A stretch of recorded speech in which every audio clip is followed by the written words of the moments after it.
right. We're back with some reacts. There was a player-run Star Citizen event in Vegas. It was I was traveling on the train at the time when this was going on, and most of the people in Discord were saying no interesting news, nothing to talk about there on that front. So I didn't even go back to the stream to watch it, like I would in the past. But apparently, this Tech and Tools with Sean Tracey thing has something in it. It's 45 minutes long, and I don't know. That's people are telling me I have to watch it. We just did a vote. Everybody wanted to watch this over the other videos that we had on the list today. So I don't know, man. Let's see what this is all about. But as always, if a Star Citizen developer is being interviewed, I think we should be spreading that as much to Star Citizen fans as much as possible, because Jared doesn't make videos anymore, so we got to hear from the devs somehow. So here it is. Let me actually link the channel first for Quantum Vegas, just because this is I think a thing that's probably going to happen quite a bit. And yeah, here we go.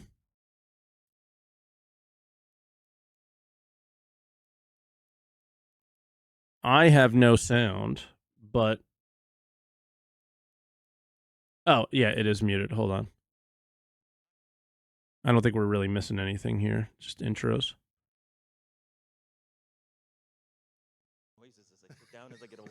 There we go. I feel like the male Oprah. You get a car, and you get a car. First of all, let's take a moment, even though folks can see your title on the program when they signed up for their ticket. Yeah. Why don't you tell them a little bit about who you are and what you do? Sure, and super happy to.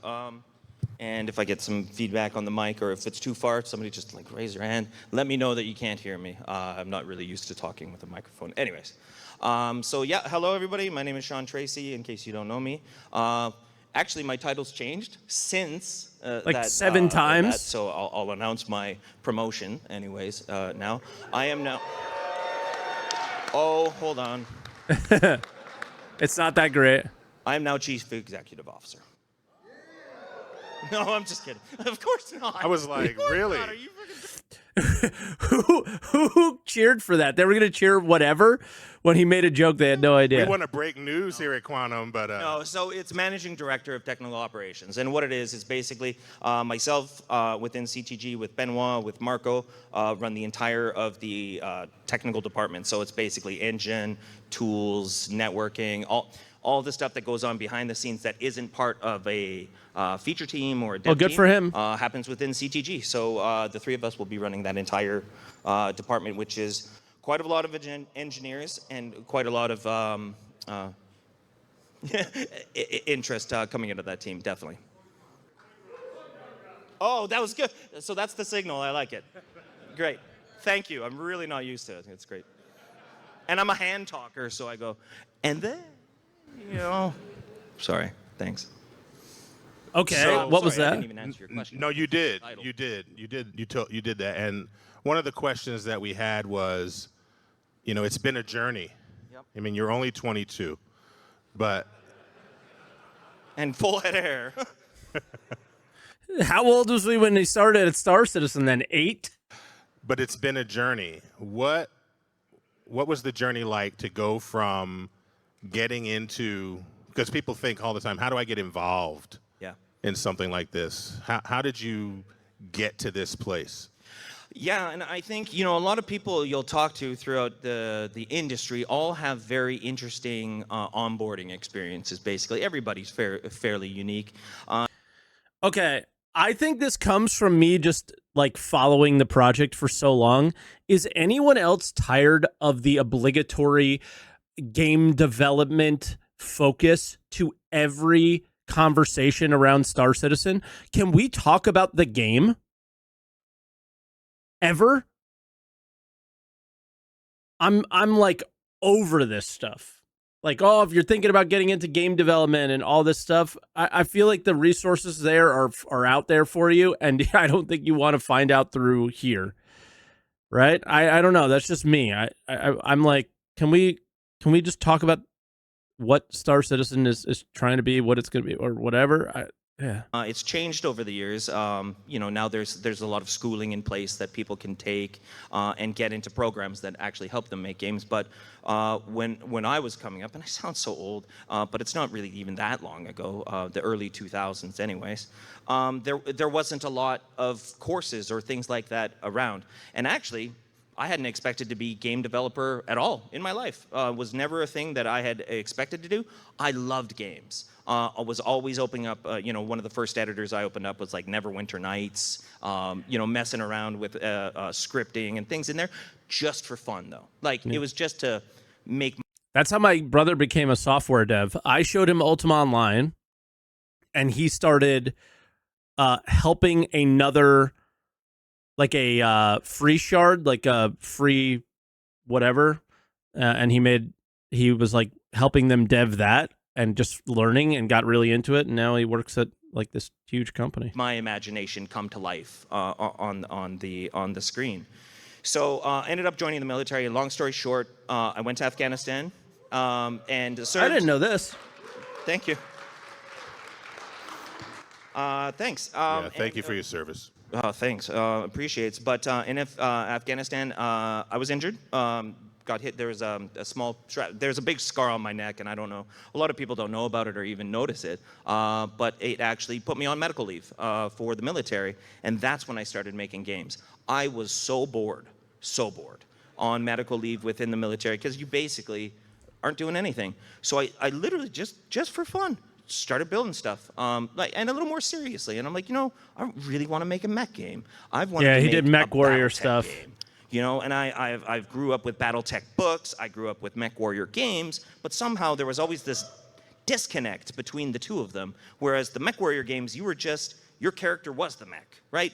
But I'm like, in BattleTech, you're a person, you're a guy, and you go in the mech, and then you get out of the mech, and then you go in a ship, and then you get out of the ship, and then you go in an elemental, or you go like and all the lore on top of it.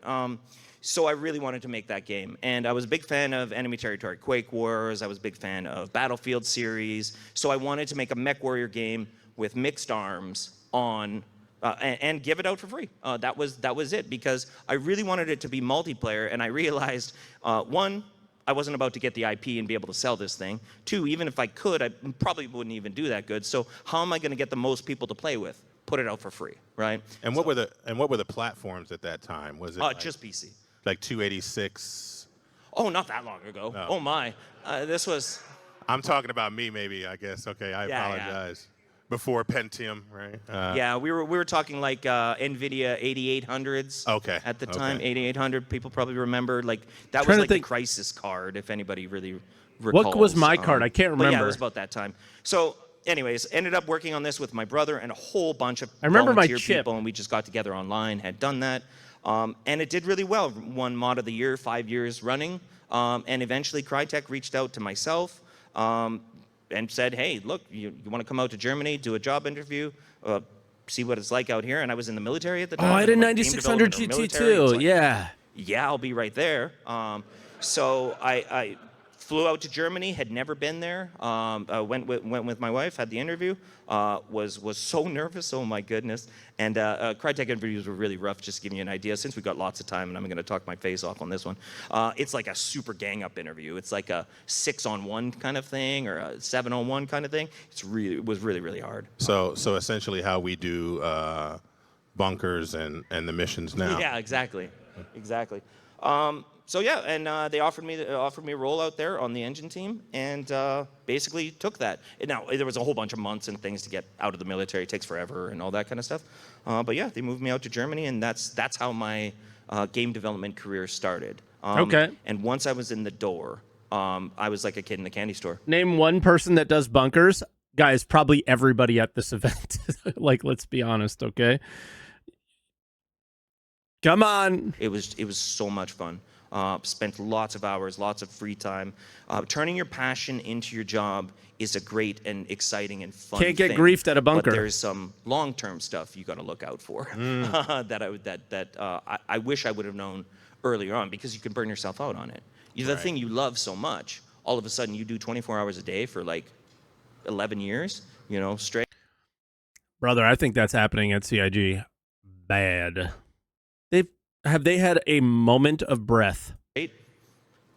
That can bring it down over time. So what you got to do, you got to temper it. You got to make sure that you're working on stuff that's super fun on your own time, and then on sort of work hours, you're getting the emails done, getting the meetings through, getting the plannings done, but save your fun stuff for the fun stuff, right? Yeah, I think that's a big takeaway for people. Yeah, it's something I wish somebody would have told me, honestly, or just even mentioned.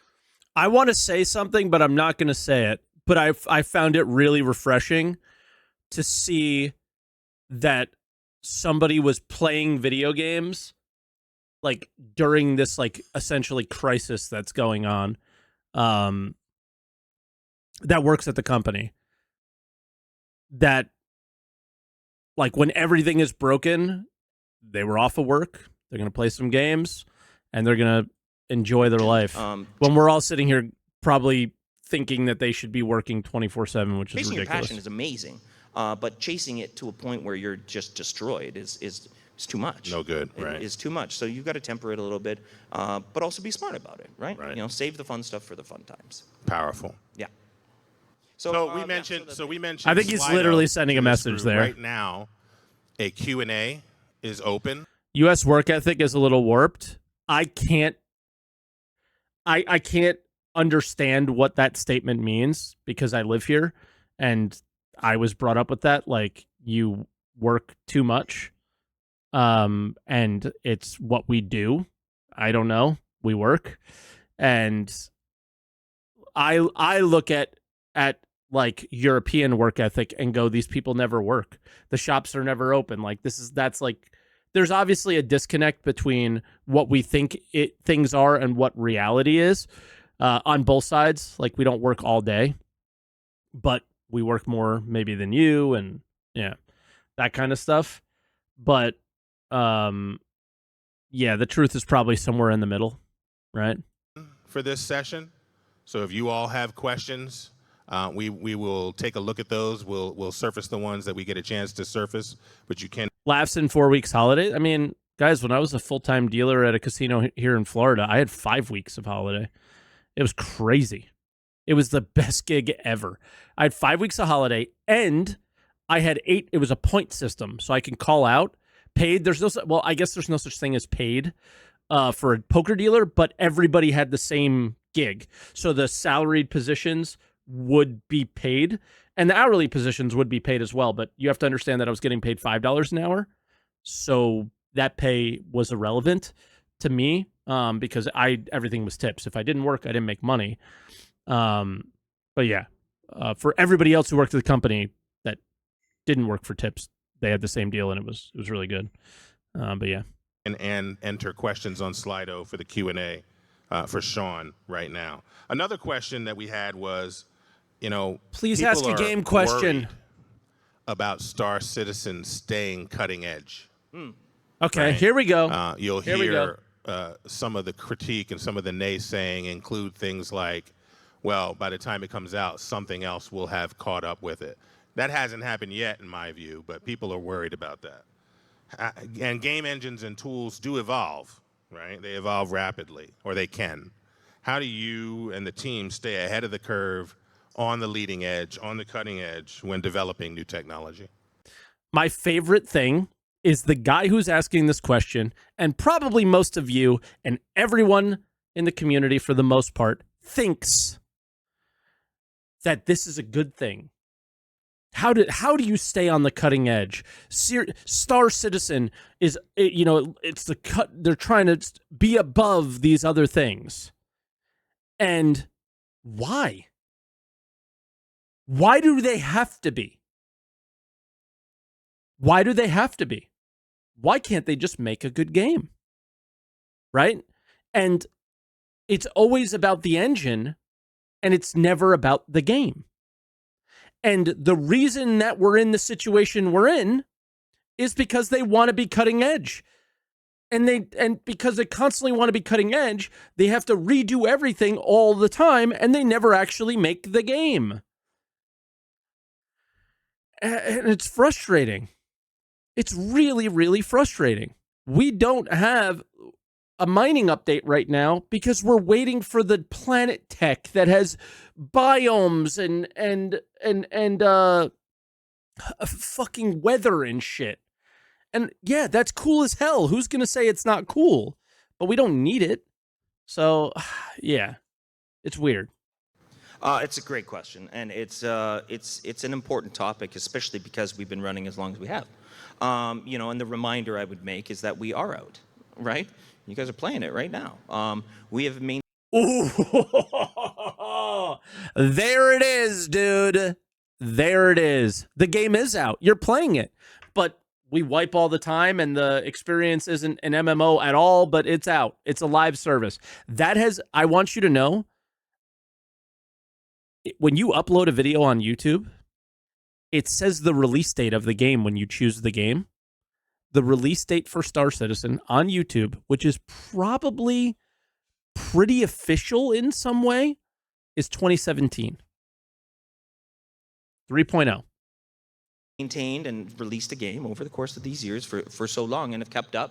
Absolutely. I wouldn't say we're at risk of massively falling behind as we sit right now. When you look at shipped games in this gen, even in the last year, let's say, or so, very much on par. I'm not talking about necessarily bug-free experience or hitching and things like that, but I mean the actual technology employed and used behind the scenes. No, there's really...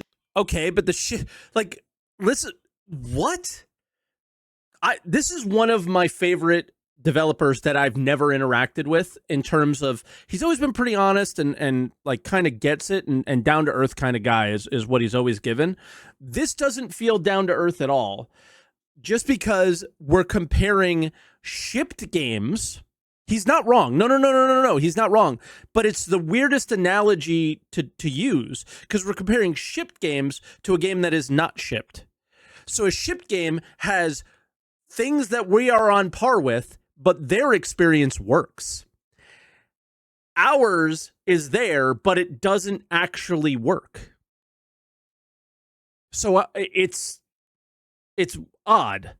It's an odd comparison is where I'm like, he's right. He's telling the truth, but it's weird. He already called it shipped. Yeah. Really not that. Thank you, little DP. So I don't think we're at that big of a risk of falling behind. Is the reality? There's a right. Like you are so far behind from every other aspect of those games he'd be comparing us to. That's the other thing, is they have similar looking visuals in some cases, really good lighting. They have global illumination. We don't, right? And they might have it in Squadron, but we don't have it in the MMO. Like things like that.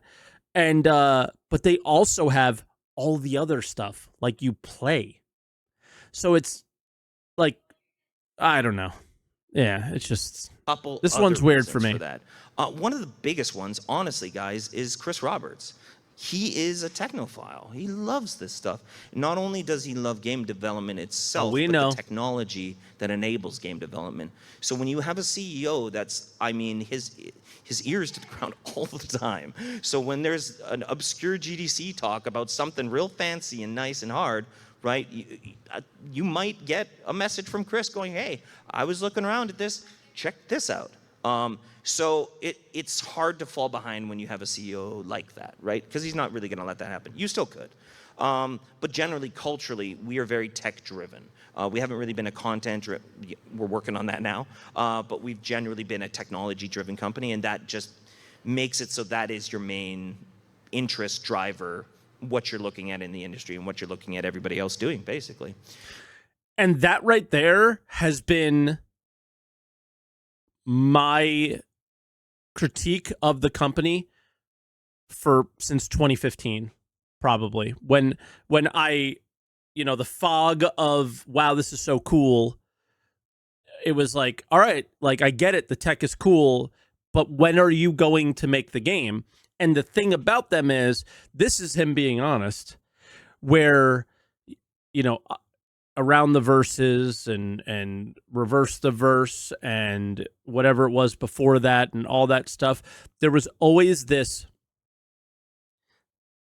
stringing you along of yeah, we are kind of focused on the tech, but we're also have all these game design discussions that we'll have with you, like we're actually planning on doing it, and they never really did until now. There's a bit more like this is what you do while you're playing in the game stuff, right? I am not going to knock what happened this year. I think Hathor is awesome.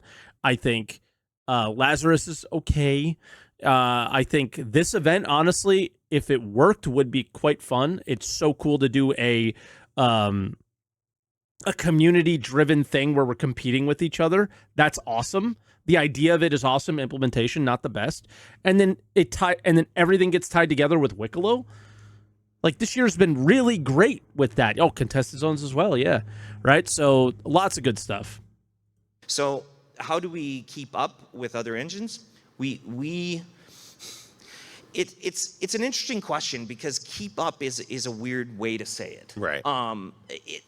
We obviously keep an eye on what Unreal's doing, on what Unity's doing, because I personally, and I know Benoit and even Marco and Chris feels the same way, that's where I feel like, and for our developers, that's where we're competing. On our internal tools, our internal tech, on our everything. I want to be able to give all the Star Citizen developers, all the Squadron 42 developers, an engine and tool set as good as Unreal, as good as Unity. So that all comes behind it. So we have to know what's going on with it. But tons of what they do is not at all fit for purpose for us.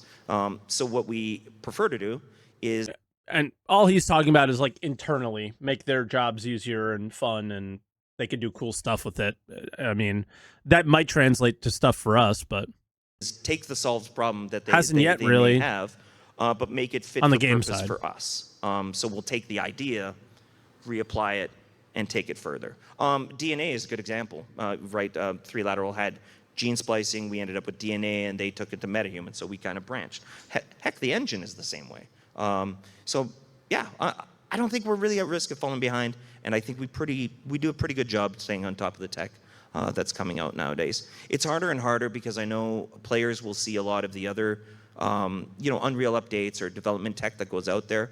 A good one is like Nanite or Lumen, or there's pieces of tech that Unreal is making. But the thing that I try to remind people, even though they've seen, a good example is Nanite. We were just talking about it the other night with someone. That's been revealed for a couple of years now. There's not a single game with it out that's chipped on it. I'm not saying that makes the technology bad. I'm saying it's probably just not ready, right? Or somebody's not ready to use it to ship. And there could be 100. I saw somebody like fact check this in Discord, and they immediately pointed out a game that does use it, but I think the game was in early access. Other reasons, and he for said that, shipped production-wise. So, yeah. Sorry, long-winded answer, but no, it's a great basically, we have to keep our ears to the ground with the tech. Chris is a super technophile, so you're not going to be able to hide too much. Black Myth Wukong has it. Okay, and we're talking about specifically Nanite, right? Fortnite Lords of the Fallen Remnant 2. And we're okay. People are just spamming stuff. So yeah, okay. Good new things coming out of the industry from him. He kicks open the door and goes, Nanite. Sure. Well, he basically goes, here's the benefits that this is bringing. What could we do that's somewhat similar? Right. But never does Chris go, and I love this. This is one of the things I'm so thankful for. Never does Chris go, I want Nanite. Like copy. Yeah. Right. Never. Right. It's always make it fit for our purpose. Make it custom to Star Citizen, and that's what I like about working here, is that we're not just copying or doing it exactly the same as everybody else. You probably should, boys, because you know what? There's not a lot of people who have spent 13 years wasting $800 million and calling your game shipped in the state. We got that a good it's amount of audience questions, and one fun one I see is... We might do we should probably do a little copying. That's all I'm saying. We might need to do a little bit more copying than we've been doing. And this is from Anonymous. Can we still play the BattleTech game you made? Mm-hmm. Yes, you can. Yes, you can. So this will be weird. My mod team that got me in the industry was called Wandering Samurai Studios. That's what I called it. And we once we got in the industry, most of us, there was a couple of us that ended up at different studios, and so we kind of sunsetted the project. We're like, okay, we're not going to be working on this so much more. Actually, our mod team got a mod team, so now as we sunsetted, another team went, okay, just give us access to this, and we'll continue running it. Stop killing games. Let's go. They've continued running it for the last 11 years, and it's still going. Which is pretty cool. It makes me feel super good about what we made there. Yeah, that's incredible. So it's called MechWarrior Living Legends, and the website is mechwarriorlivinglegends.net. Yeah, so there you go. Anybody can go. All the instructions are on there. There's an installer. It's super easy. Runs on Crisis 1, or actually, technically Crisis Wars, not Crisis. Very good. We have a lot of questions about Star Engine as well. Yes. One of the questions is, do you think about licensing Star Engine as a... That is a good question. Because it's... What are you doing here? Are you trying to make a game? Or are you just trying to sell this engine? Because a lot of people feel that way. technology outside of CIG? Not really, no. Not really, no. Initially, no. Then not really, no. Okay, I'm not going to do it. I'm not going to read too much into it. It feels like cap, though. Okay. There's a couple reasons for that. One is part of our agreements part of our agreements are that we're not going to do that. But that doesn't mean that that doesn't mean we can't license any technology at all. We just won't ever license the engine as the Star Engine to EA Games to go make, whatever.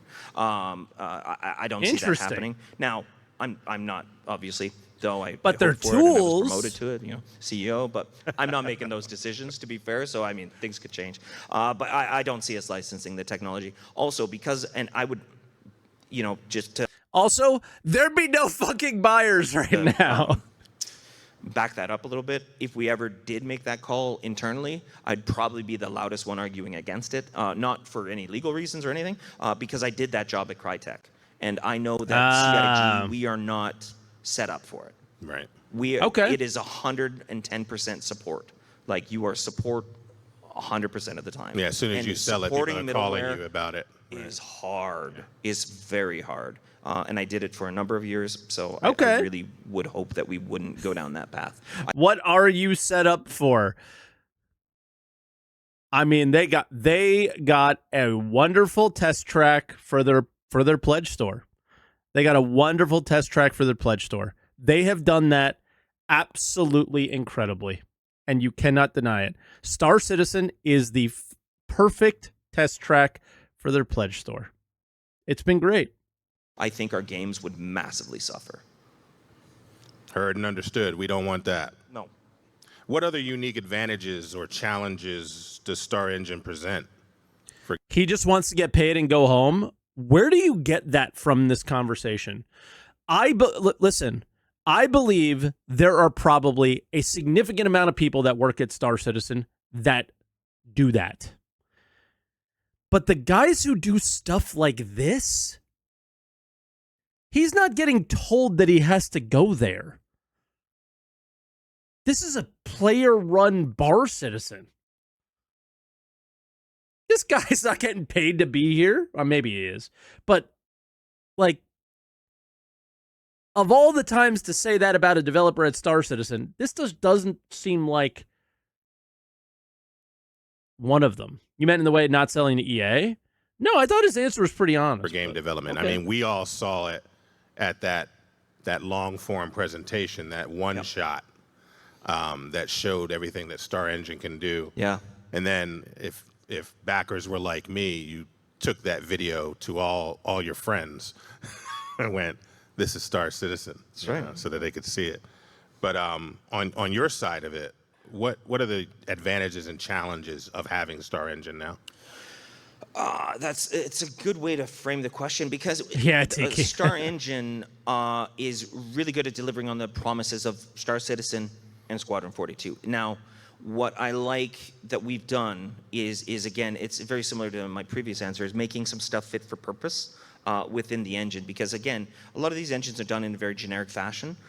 So it might be the the average selection for performance on a thing or quality of a thing or whatever. But once you make it fit for purpose, it's precise. It's exactly what you want it to be, and that's what we needed.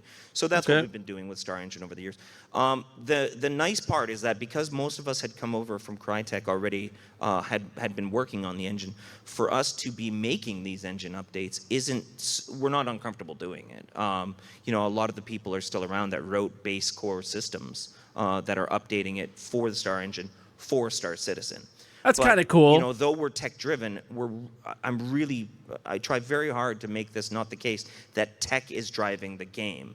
The game needs to be asking us for what it needs to be able to accomplish said game. Okay, but how do you do that if you never designed the game? Again, it's like all of my biggest frustrations continue to just rise to the top if you never just if you never decide what the experience is going to be, and it's constantly changing all the time. What do you do? Right? How do you even know what the engine is asking for? Which is why you keep making clouds and weather and all these other things that are really not necessary and seem over the top for the current state of the game, and why people look at this game a lot from the outside as like a bit of a joke, I think sometimes, is because you haven't gotten the cues from what you need to do. The perfect example is, how does the engine handle inventory and cargo? That's all tech, is it not? Why is that tech so shit? Because you haven't finished cargo. You haven't finished mining. You haven't finished salvage. You haven't finished what the experience a player will do, or generally have the idea of what it will do, because you're still making it. And that's why everything's so problematic, I think. And it's just that I've been pointing that out for so long. And again, they're like so Squadron 42 driven, maybe, on the game side, and not, Yeah. Oh, okay. Oh, okay. Yeah. We like that. Okay. Yeah. Well, and it's harder than it sounds. And I know it seems so obvious. It's like, okay, we want to make a space worm. Okay, cool. Well, what do you need to make a space worm? Well, I'm going to need this. I'm going to need... Great, cool. We'll go do the engine stuff. You guys do that. Then we go. We're cool. Great. Okay. I want to make a good cargo experience. Does anybody ever say that? I think they did, and they just did a bad job of it. But, like, when are we going to do the core things?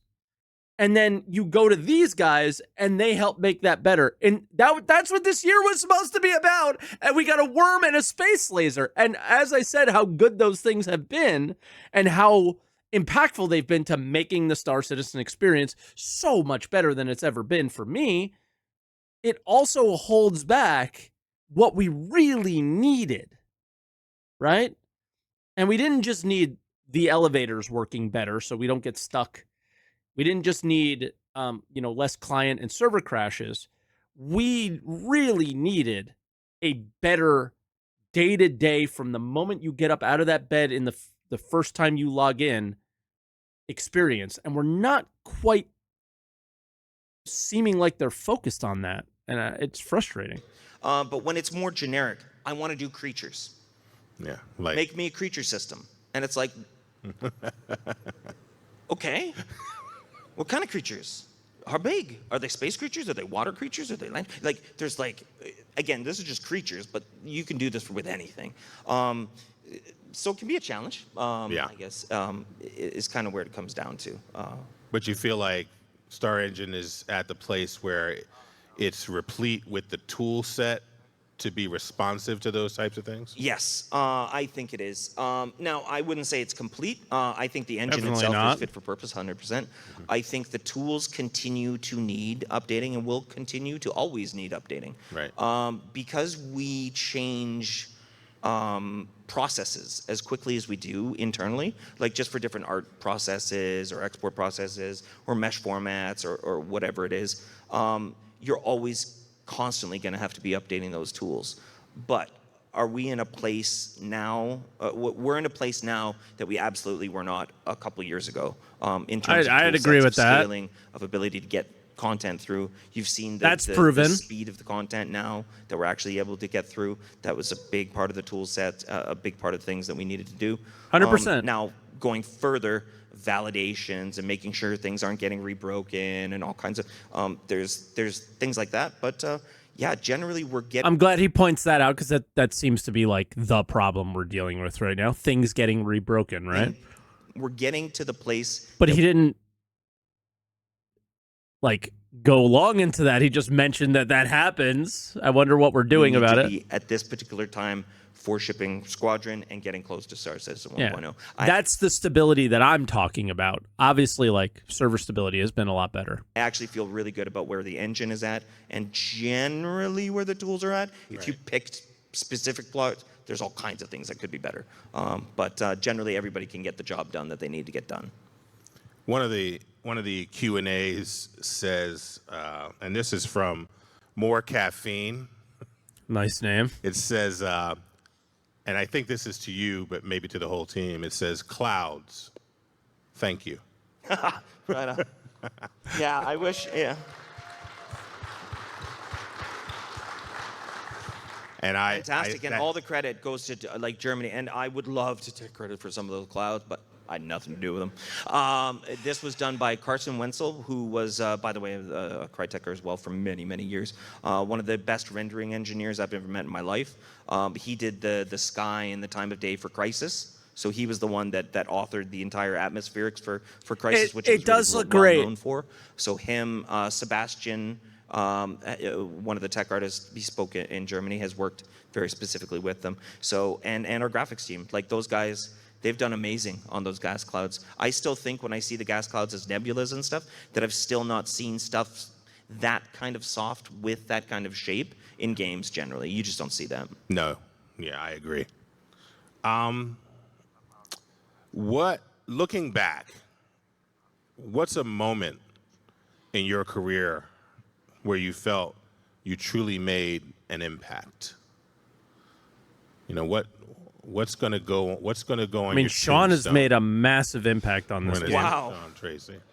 Think about your entire life. Sure. Well, I'll be fair. Like it's outside of CIG. It's beyond. It was beyond and even before CIG. I put the mod really high up there. Like this mod is doing it a disservice, right? I had nearly 1,200 people come through help at some point. We had like contributor agreements. We did all kinds of stuff. I had no idea what I was doing. I was just kind of searching stuff online, how to run a business, whatever. So I learned so much just doing it myself, and the impact that made not only on my career, my family's lives, and the lives of all the other people that came along for the ride with me. Like we all went together, have all gotten great. So honestly, that's probably the one I'm the most proud of, because it was all self-initiated, and then in the end. Wait, you're not proud of perpetuating a $800 million scam? No. Did great things for all the people that were close to me. So yeah, I honestly think it was the mod. Yeah. Yeah, powerful. We have several variations of a theme on a particular question, and I know you've heard this one before, but people come back when they see you. They often want to. And I know you're probably tired of this, but they want to talk about theaters of war. Here it is. All right, let me ask it a slightly different way that tries to capture. It's the theaters most of war guy. Of what I see. Sure. How is theaters of war and what you learned from doing it? Mm-hmm. How is that informing what we're experiencing today? You are. I mean, you're literally playing it. It's Hathor, my dude, but I maybe he doesn't know that. Directly experiencing it all the time. So I don't know if you noticed the mining laser from the last event anyways. That's the Theaters of War mining laser. Right. If you notice the HABs and everything at the Worm events, that's all Theaters of War. We basically, right, have reapplied. And generally what we'd love to be able to do is do Theaters of War in the PU, right? Like just as Star Citizen, you go to a planet, that's just happening, right? And you get into that combat. Great. Way hard to do. You got to get all the people in the right place. You got to make sure so it's not a round-based thing or whatever. But still having those experiences in Star Citizen is more valuable right now than having them right now in Arena Commander. So though they allowed me to... That's crazy. Like, I actually disagree with that so hard, too. I think they underutilize Arena Commander so much because they're so squadron-driven.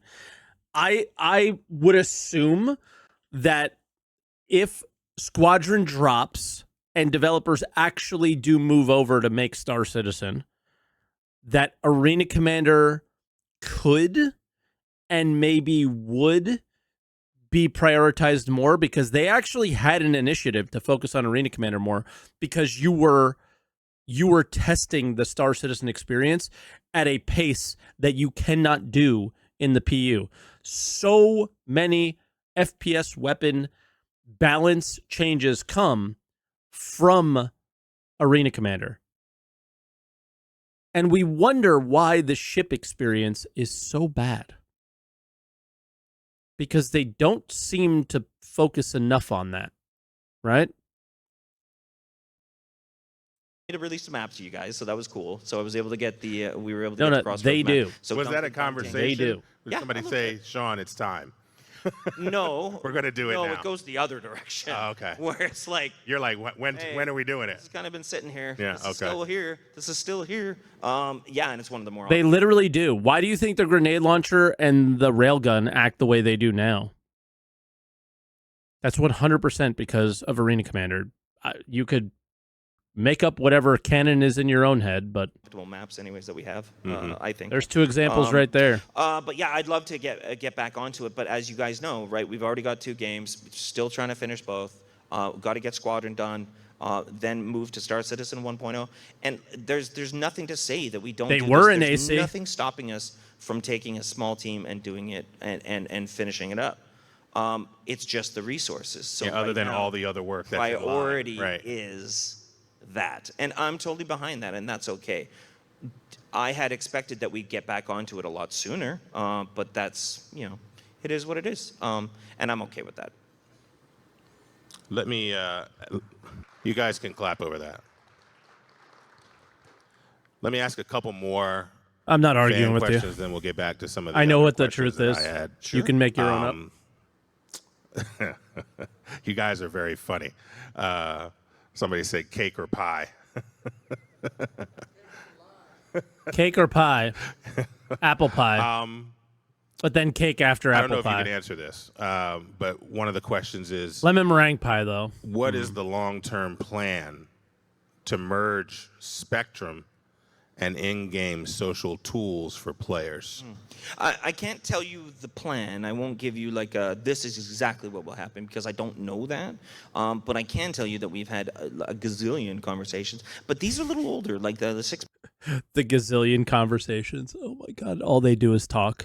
One of the action guys. months ago, maybe a year ago, maybe a little bit longer even, talking to Benoit about it a lot. So we talked about it when FOIP came up, the social stuff came up, new party systems and friends and everything came up. And then actually Chris Robert, he had the original idea, I think, or Benoit did, that we would just have a Spectrum overlay. Very much like a Steam overlay. You know how you do Shift-Tab with Steam and it just pops up? Same idea, just with Star Citizen. So you go Shift-Tab, boop, Spectrum comes up. So you would have, FOIP controls or VoIP controls or messaging or whatever. That was kind of the concept at first. So I think that's still there, but I can't tell you when. I would expect it's completely connected with the list of updates ideas to social gameplay. So all the stuff that JJ and Gabriel and Benoit and myself had talked about at CitizenCon last year. I don't want so a the new party Spectrum system, friend overlay. system, chat systems. I don't want a Spectrum overlay so I could see a fucking thread of some dork saying thank you CIG for the 100th time for doing the bare minimum. All this kind of stuff. I bet you that it gets worked on at the exact same time. Very good. And But I can't promise. I don't know that for sure. yeah, you said that at the saying beginning, I'm- and now you're saying it at the end. He's not sure. Yes. Just make sure we all heard that. Very good. Yeah. See, I'm learning my lessons, guys. I'm getting better. I'm still learning too. One other question is tools and paints. Right? There's a lot of question around paints. Will CIG improve the paint system, enabling owned paints? Will the Gladius get some paint? What are your Only if you buy another Flight Blade will the Gladius get a paint. thoughts on paints? Have you all been looking at paints? Is that something that's on the back burner? I don't know. I honestly do not know because it's in a group and under John in the ship team a little bit. I'm not directly involved with paints or their sale or their creation, but I am in their pipeline. Like in the tools that they use to actually make tints and do these kind of things. And I can tell you that as a developer, making a bunch of tints isn't, it doesn't take months and months and months of time or anything like that. But to forward face a paint customizer that would include like drawing and stuff, that's significant. That takes some doing. I don't know if that's planned. It's not. If it is, I don't envy the people that will go after that one because that's a tough one to do. Yeah. Where do you see the future of gaming technology heading, especially in this genre that seems to have had a full-on rebirth, the space sim, MMO, space technology genre? Yeah. I mean, maybe it's my biased view, but like the rebirth, I feel like is just a bunch of games trying to hit where we've been going, just faster, right? Like it's like, okay, we did this in 2 or 3 years, and it's like, no, that's not it, right? Anyways, I don't want to name all the games. Oh, he was about to. But yeah, I mean, We won't tell. I always feel like they're just, What's in Vegas stays in Vegas. Yeah. But we've stood the test of time, though, feature-wise and everything. So, which has been, it's pretty. I mean, but AI has emerged. Like, dude, this is so. Some of this is hard to listen to. Since the launch of Star Citizen. Sure. VR has taken steps for a lot of us, not enough steps, but VR has taken. Are there any other things like that, technology-wise, as you go? We want to make sure Star Citizen intersects that. Well, AI. Quanga, Okay, let's cover Quanga, Quanga. It's a longer one. So, like VR, obviously, we've talked about it a million times, right? It's something we want. We just don't prioritize it ahead of everything else. So it will still be coming back to that. It's not the. I think there's some tests even going on in the next month or two for them to be doing tests on it. It's funny because the engine actually natively supports VR. Like it even has some of the CVARs are still sitting around for like Oculus and stuff like that. It doesn't work. The render is totally different now. Okay. But it's a lot of the support is still there. So the biggest problem with doing the VR support is going to be the dual render. We did this thing in Crisis for Crisis 2 or Crisis 3 for stereo, this post stereo effect, so that we didn't have to fully render both scenes to do the stereo effect. We did this reprojection of a scene, but there was little problems, but it was really fast. We won't be able to do that with VR. You have to do the dual render. So just think of rendering twice. That sucks, right? If you're already running at 30, you're going to be running at 15. Right.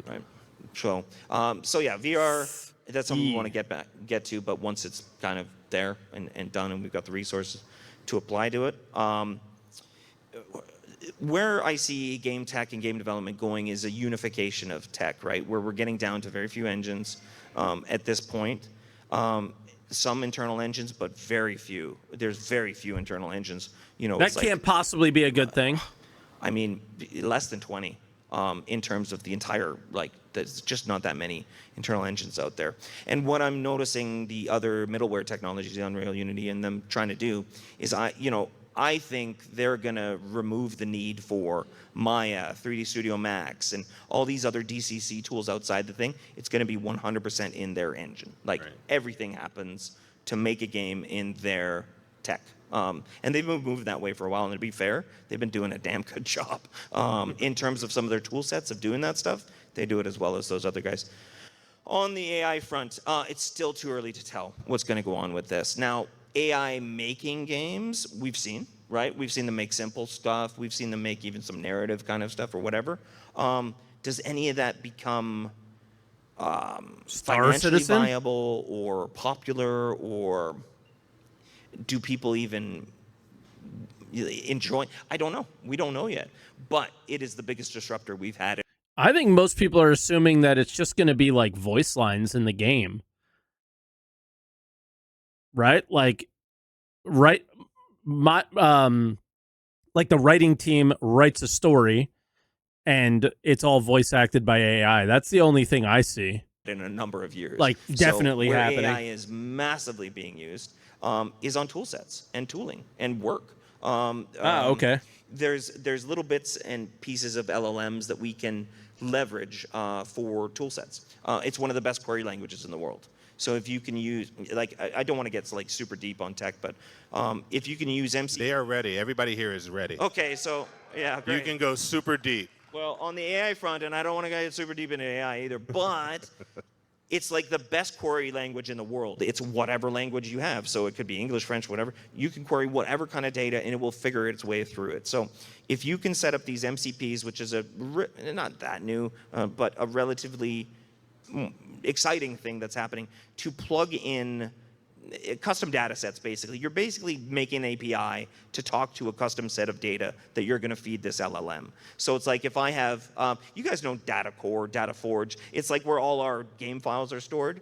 I can ask the LLM to query entire Data Forge directory, and I go, hey, what's the recoil characteristics on every single weapon? Is there anyone that's way out? Show me a diagram, right? And then it goes, and then shows me a little diagram, and it parses through it. So being able to utilize AI, not necessarily to do things faster, but to manage large data sets, which we have many of. And we've been running for so long that actually having AI tools to manage that stuff is super powerful. And it's way less about... Will it be cool to be able to talk to your ship's computer through AI? Okay. You know, oh, AI is going to replace a bunch of these juniors or whatever. No. It's a tool set for us. It's like it's something to make everyone a little faster, a little bit better, rather than replace anybody, I guess. Some of the conversations that I've seen, you just said the same thing. Around like AI Glass, include, and, you know, and we're experiencing these new wild lines from NPCs. Oh, he's asking it. Occasionally, you know, it's Jared, right? Or we're experiencing these new wild lines from NPCs as we walk around or run around. And some of the conversations I see include wondering whether CIG thinks about AI informing NPC conversations, right? Because you'd imagine that you could have NPCs with a repository of lore language, right, or situational language, and then maybe you could have a longer form conversation with an NPC. I have no idea how that works. It can. But it can work. I've seen it work. Oh. Yeah. I've seen it work. Okay. I've seen it work. All right. But think about it. On Tell us more. So think about it.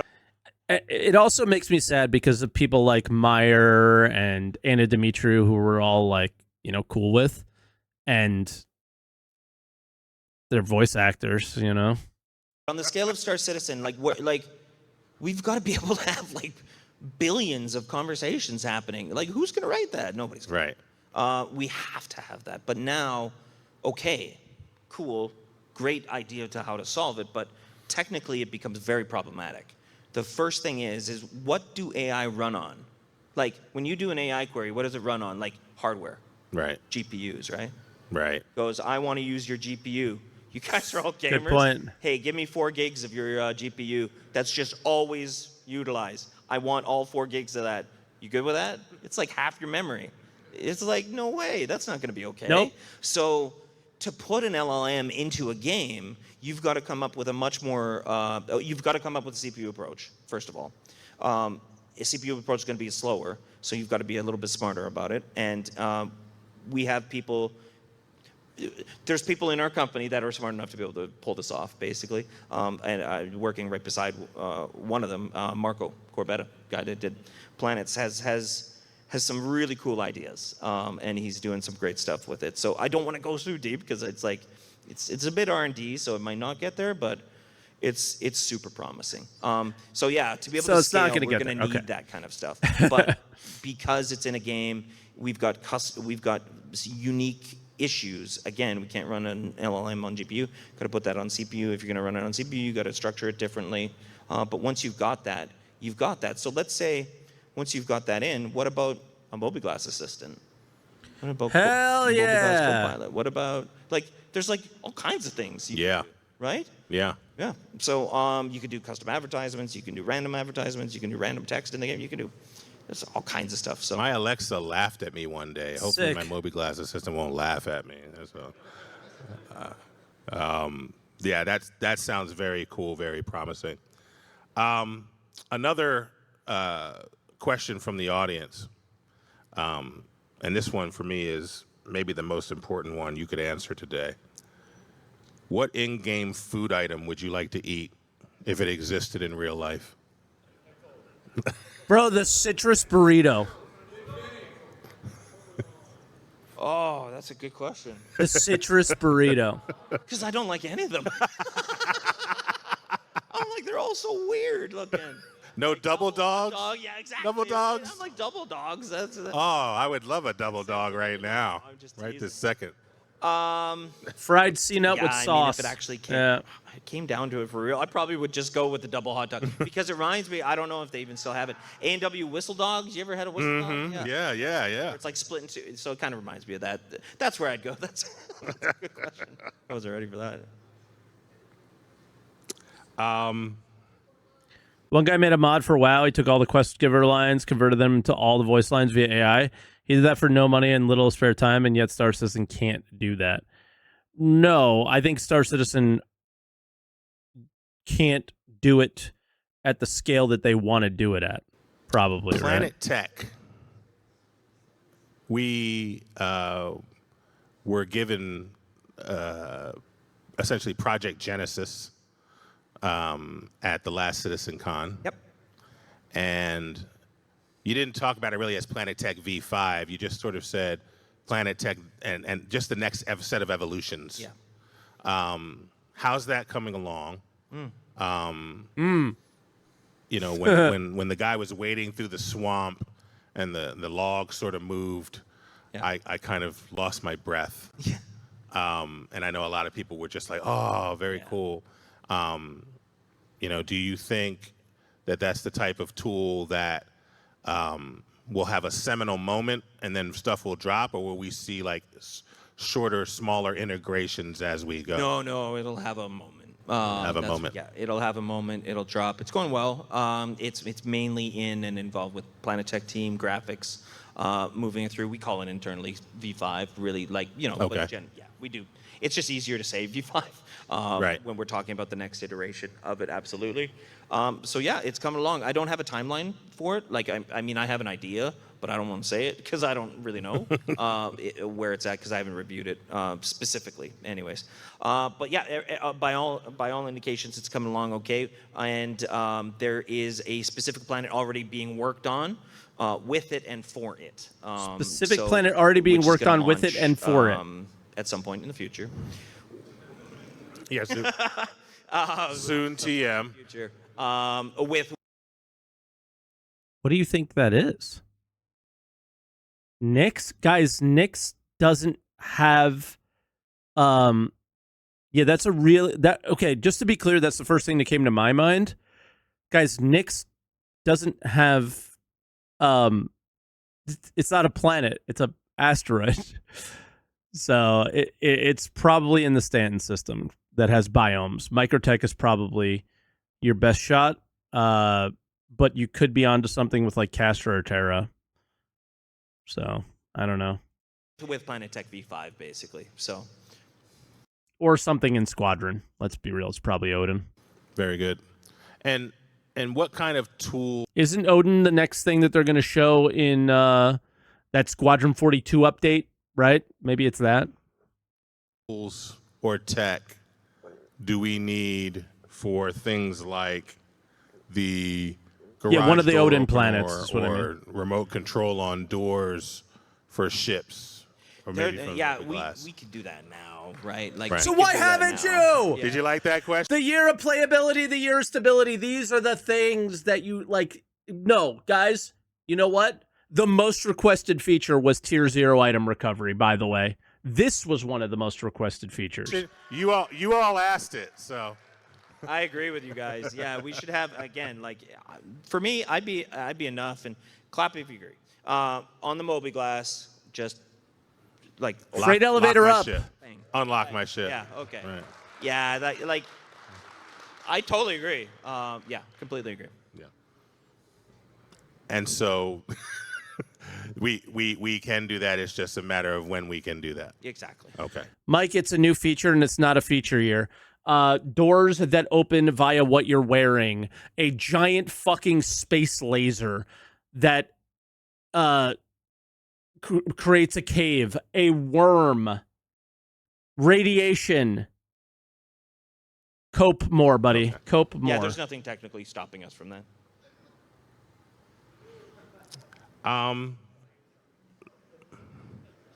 You've been instrumental in shaping Star Citizen's technology.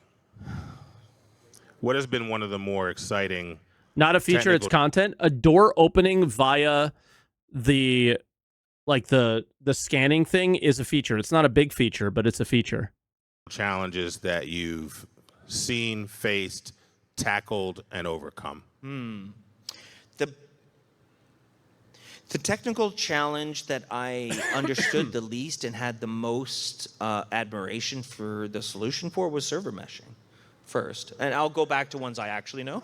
Yeah, I was away from that. I'm actually, server-wise, I defer to Paul, I defer to Benoit a lot of times on multiplayer server services, this kind of stuff.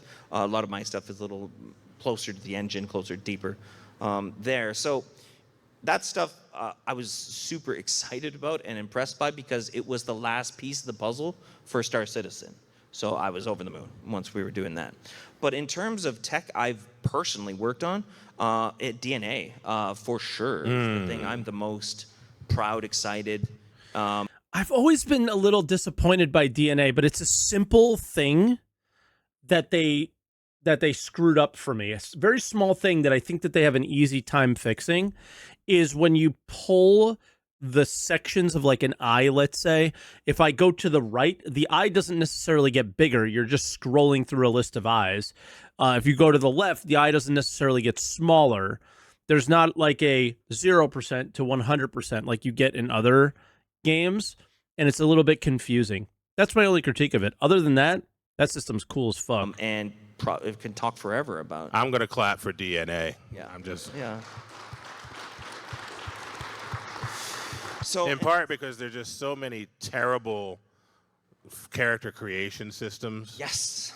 That you end up with these creatures that you don't even understand how that even happened. Exactly. That's the best, man. Those character creators are the best. What do you mean? They're so fun. Yeah, and this, and you can still get wild with these as well, but it just feels. Have we so seen much more Voidy? organic. Yeah, and the point was always to keep it within a realm of human believability. Right. Can you push it? Yeah, of course you can push it. And we're going to let Star Citizen push it further than we'll let Squadron 42 push it. It's just because of the story and the lore and whatever. There's nobody in the military. Never forget Concierge. Purple friggin' Mohawk. So that's cool. But yeah, DNA was a real exciting one. Over the course of the years, it was just worked on facial rigging quite a lot, and then to get it runtime facial rigging, and then from runtime facial rigging to get it runtime facial blending, and then from runtime facial blending to 120 some odd photometric scans, implemented 400 some odd blend shade. It's crazy. It was a confluence of so many things I had wanted to do and was finally allowed to do it. And it was really exciting. And I've learned a lot since then even, how I do it different again. But overall, I'm actually super proud of where it's at. There's still more that we're going to do. There's still more that can be done. But yeah, I'm actually super excited about that one. Yeah, in my household, a measure of the quality of a game, particularly for my kids, is how long they spend in the character creator. Yeah. Right? And if you come back and it's an hour and a half later and they're still like tweaking things, yeah, and having fun. Yeah, and that happens for them in Star Citizen. Totally, yeah. So It's a good point. If you're in a character creator for a long time and the character creator itself is fun, that's pretty cool. yeah, very impressed. We are out of time. Oh yeah. It's counting up though now. Yeah, now it's counting up and in red, so we're in trouble. Red. So we are very thankful. Please give a round of applause. I was less annoyed by this than I thought I would be. To Sean Tracey. He has been here with us the entire journey. So he knows of what he speaks when he talks about server meshing, for those of us that were here before that, right? Yeah. Just very thankful for you. Appreciate you being here and willing to come out. We are going to, who am I introducing now? Am I bringing Kim back up and DePoets back up? Kim and DePoets are coming back up to talk about the next part of Quantum. Thank you all very much. Thank you. Okay. So that's pretty cool. Again, a lot of people said that there wasn't that much information there. There might have been some decent stuff. And it's just a lot of, I think the tech-driven thing was the thing that I hold myself to, is it's like, it's kind of time to start getting a little bit more away from that and a little bit more content driven, even more than we are now, or feature driven or whatever. All right, let's link to the actual video itself now, because people are asking. I was linking to the channel, but there's the video. And give it a like and all that stuff. It's got 1,000 views in almost a day. These things should be shared a lot more across the community because, yeah, I mean, this is, again, Jared doesn't make videos anymore, so we need more dev talks, I guess, than we have been getting. So I hope you enjoyed it, and I hope my frustrations didn't upset you guys too much, because it's just tech versus the game they've been like this, I feel like, and I'm over it, man.